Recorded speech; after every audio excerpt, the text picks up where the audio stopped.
Gentleman yields back. Now I recognize my friend from the great state of Michigan, Ms. Dingell, for her 5 minutes of questioning. Thank you, Mr. Chairman, and for holding this important hearing, and to all the witnesses for testifying today. But I hope, Mr. Chairman, this is our last hearing and we move to action, because we need to be moving legislation. I want to remind us why we're here today. In this room, there are parents who lost their children because big tech failed to protect them. This picture sits on my desk. Sam and Laura Chapman are here for their son. Sammy was just 16 years old when a drug dealer contacted him through a private Snapchat message and delivered fentanyl-laced pills to his home.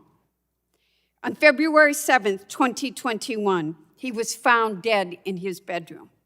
And that is why, along with Representative Evans, we have introduced the No Fentanyl on Social Media Act.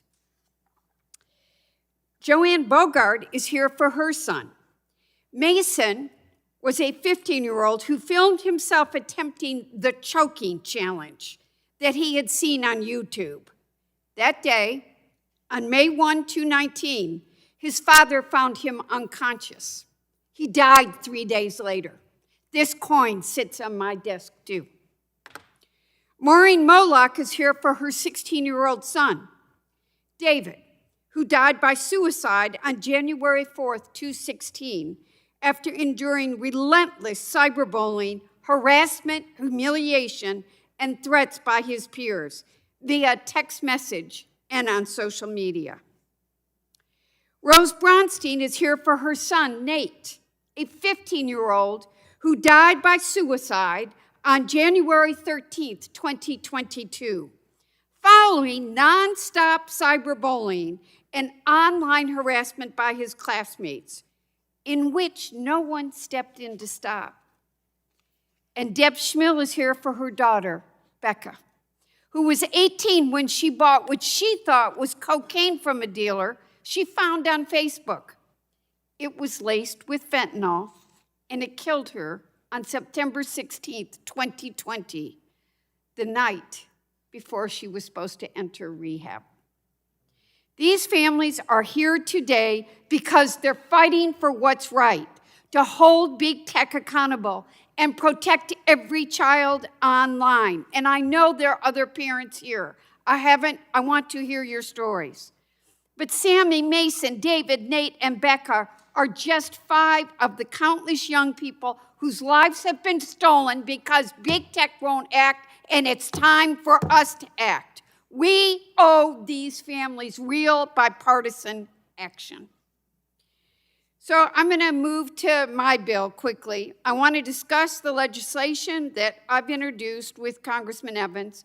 This bill directs federal agencies to examine how traffickers use social media to reach minors, how platform design enables access to fentanyl, which I hope anchors the President of the United States on down through all of us, and what solutions could help keep deadly drugs out of kids' hands.